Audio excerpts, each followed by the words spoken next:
Hey guys, Palsteron here. And today let's talk about what GGG can learn from other ARPGs. So over the last month, kind of anticipating for the next PoE League because I was kind of burned out, I played some other ARPGs, namely Last Epoch and Torchlight Infinite. And while my itch for PoE is now already there again, I will say that I had a ton of fun with both of them.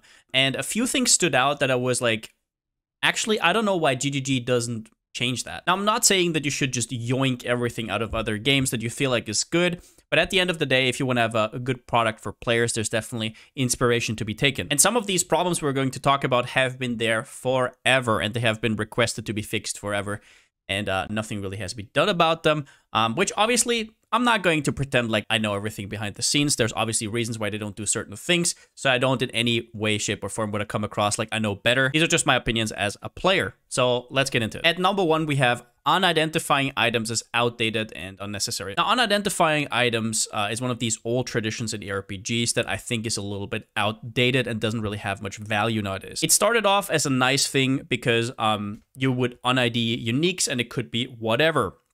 In Path of Exile, it doesn't really make that much sense at all, and all that really happens is it kind of blocks meaningful loot, and that is something I've seen through playing Last Epoch. Let me explain. Now, one thing you will realize really quickly in Last Epoch is that items drop unidentified. There's no unidentifying system, so if you have this, you hover over, you know exactly what it does, you know what the roles are. And at first I thought, well, that's cute, I don't know. We don't really need unidentifying. I guess it has its ups and downs. But in the end, I realized why Last Epoch doesn't and why it is so good. So if we go into settings, this game has an inbuilt loot filter. Manage loot filters. You will see that you can actually filter for certain rare mods. Now, one of the biggest problems in Path of Exile currently is meaningful loot. How do you kind of make it so you have a crafting system that's interesting while still being hyped about loot that drops on the ground? And all Last Epoch had to do to solve this is make a good loot filter that can search for very specific terms while also not having an unidentified system at all. So you can, for example, search for Solarum Greaves with 3 affixes.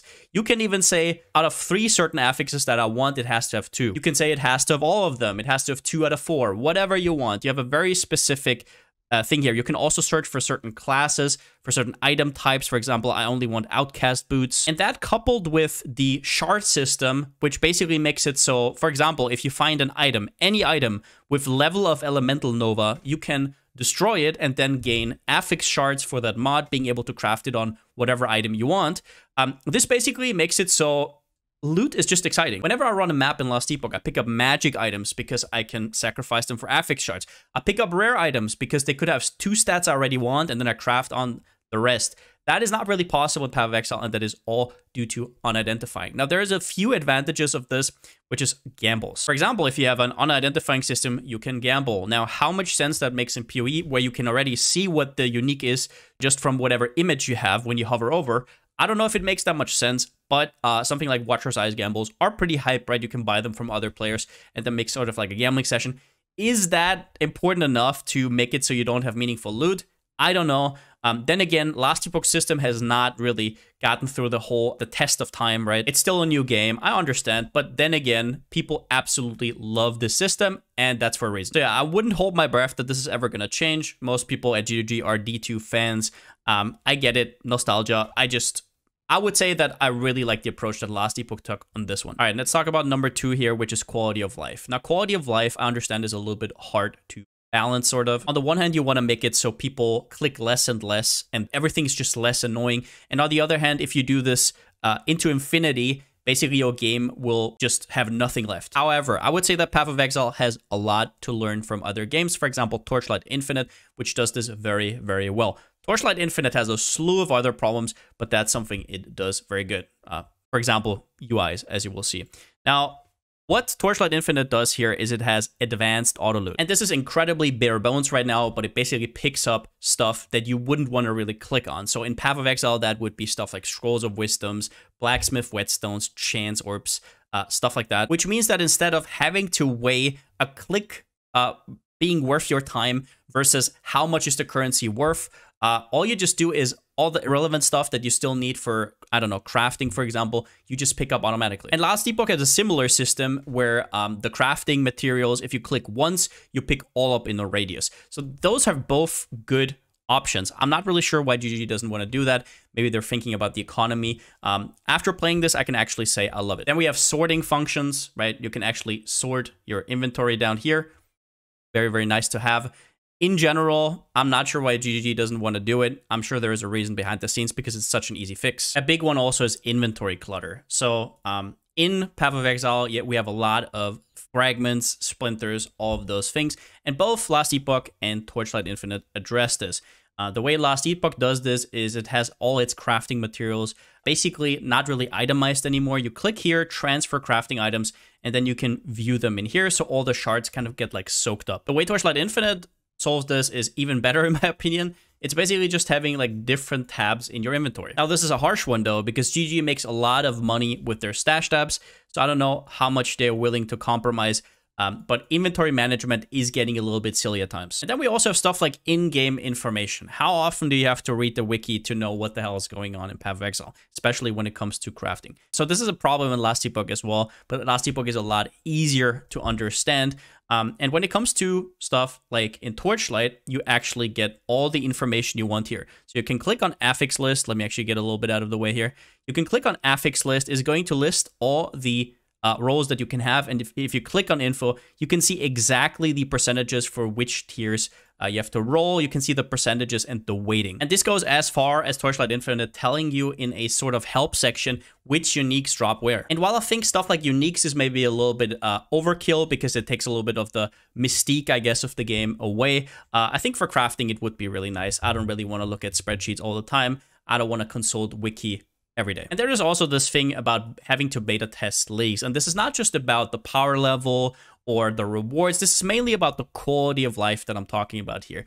A lot of leagues are super annoying at league start. They kind of get better and better over time. But I feel like GGG never really learns their lesson from those. So I think the worst scenario here was in Bestiary. Now, if you didn't play back then, there used to be something called nets when Bestiary came out, the league, right? You had to basically get monsters down, like Pokemons, and then throw nets at them, and that will kind of like catch them. And it was as ridiculous as it sounds, and afterwards they just made it so Einhard does it automatically for you. Okay, cool. Metamorph. You had to pick up organs at first. Crazy in hindsight, I know. This has been introduced like 2 weeks into the league. That's something that honestly most people could have predicted from day one. Heist, I don't even want to touch like everything, literally everything in Heist. It also got better over time. Arch Nemesis had a really bad inventory system, no sorting function. You didn't really know what did you need for certain recipes. And once again, all of these leagues got better over the first few weeks. They all have the same problem. They were all annoying to do until like week 1, week 2 into the league where they're like, maybe we should make it less annoying. It's just a very, very simple pattern that most people who played this game for a long time will know. Now, Sentinels, we all remember the inventory management with 4x4s. I don't know what that was about, but it never got fixed. And I mean, Lake of Kalandra, yeah. Choosing mineral pools as your main map layout for your league mechanic is maybe not the best idea. And these are just the things that I remember, but there is a clear pattern here. Whenever a league releases, there's a high chance that it's going to be extremely annoying. People are going to give feedback, and then it's going to get better over the first few weeks. Which, I don't know, at some point you would say maybe they would learn their lesson. I really hope they do in the future. Number 3, deterministic crafting is fun. That's something I definitely found from both Last Epoch and Torchlight Infinite, both who have deterministic crafting systems. The thing about this is I'm not just pleading for Harvest here, just any system whatsoever. If you think about why Harvest was so good, it was mostly because all the other currencies are just completely random. It kind of sticks out, right? It's the one thing where you can actually have clear goals of item progression and you can plan ahead. Everything else is just random. You can kind of hope for something, but in the end, you can't really guarantee it. And while this is not going to give you that many Reddit clips, highlights, whatever, in the end, it's still a lot more frustrating. There's a few problems that I kind of like saw from the other side here. Now, variance only favors people who play a lot. And this is just a problem of averages, right? If the average outcome of your item is like a 1 in 20, well, if I don't play a lot, I'm probably not going to hit it. But if I do it over and over and over again and I play a lot, I'm going to get it eventually. Whereas like somebody who doesn't have much time to play feels like they have to gamble. Somebody who plays a lot, they will know that they will get it eventually. So you could say that this system favors people who are already having an easier time in the game. My second problem is Clear goals are incredibly important, and not having deterministic crafting kind of robs you that. And then also, bricking your items is not really fun. Whenever you throw a currency on an item, you have a chance to brick it. Whenever you put any essence on, the mods from before are going to be gone, and it's going to be a complete just fiasco, right? Bricking your item is not fun. That's something I understood from playing Torchlight. So the way Torchlight does this is it's pretty damn simple. You craft, you have two outcomes. You can keep what you had, or you can confirm and you take whatever mod it gave you. You can do this again. All right, do I want it or do I confirm and go back? Which gives you a ton of agency over your crafting. And another thing that Torchlight Infinite does pretty well here is the corrupting system. So we talked about it's not fun to break items. I always thought Vol Orbs were pretty fun. Double corrupting was fun. Deleting your item was fun. But after I saw what Torchlight Infinite did here, which is basically they kind of copied Vol Orbs, but a little bit different, I kind of had to rethink that. So the way Torchlight Infinite does it is you put an item in here, right? And then it has 5 different outcomes. And as always, Torchlight Infinite actually tells you what the likelihood is of certain outcomes. You can just basically see it right here. You can also click on the question mark, and it will tell you exactly how it will upgrade those mods if you hit. What is absent from these choices, though, is a brick. There is no brick. The worst thing that can happen to you is void, which means the item is now corroded. You can't corrode it again. Nothing happens. And yeah, I guess you bricked it, but your item is still there. So while Harvest is probably not something GGG wants to do, I really hope they reconsider some form of deterministic crafting. I think a lot of people that wish Harvest back would be fine with another system as long as it is something they can plan their build around. And at the end here, trading can be fixed. This is something that I basically learned from Torchlight Infinite, which has an absolutely mediocre auction house, and it's still infinitely better than what PoE had for the last decade. To give you a little bit of background, I was always the kind of person who was like, auction house, no, it's going to destroy the game. I understand that all of these games are different. They have different economies, but I just can't help but feel that please make this work somehow. Not having to be online when trading is so comfy. I play my session for the day, I price everything, I go to sleep, I wake up, more than half of it is sold already. From a DJ like me who used to eat at his PC just so he can check prices, had PoE in the background always basically while studying, I can just say that this kind of system is awesome. It definitely alleviates a lot of stress. It can also solve price fixing. Basically, if you put something up, somebody can buy it. You can't just say, no, I don't want to sell actually. You kind of cannot fake listings. However, auction houses do have their problems. Like for example, a big guild could just buy up all Essence of Horus, for example, and then relist them. It is definitely a lot more possible in Path of Exile than, for example, something like Torchlight. The thing that needs to happen here, though, and that's something that happened with D3, is it has to be non-money focused. In Torchlight, nothing here you can buy with your credit card. That is the same thing in Path of Exile. And a lot of people who say that D3 fiasco, right, don't do auction houses. I understand it, but also a lot of the problem was the real money incentives. So whether this can actually be implemented in PoE, or if it's just not possible because it's a different economy, at least for currencies or easily sellable items, I would really hope this would work out. Another problem is that somebody who doesn't have a lot of time to play has a lot more downsides here. If you only have 2 hours a day to play, the problem here is that not only are you not going to farm as much, you're also not going to sell as much. Because if I'm online 12 hours a day, I'm going to sell all these weird, rare items that you would never sell in 2 hours, right? Just because I'm online whenever that person needs exactly that item.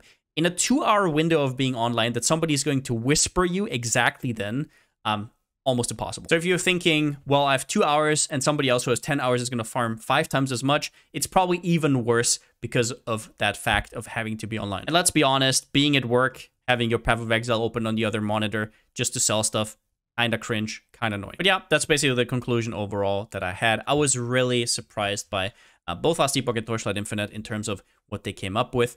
A lot of the times they took what Path of Exile had and they kind of improved upon it. Now, obviously, Path of Exile still has so many things going for it, but if they're not careful, this might be a detriment for them over time, not adapting with the times and being too focused on being another Diablo 2. But that's it for the video. If you'd like it, give it a thumbs up, and if you haven't already, subscribe.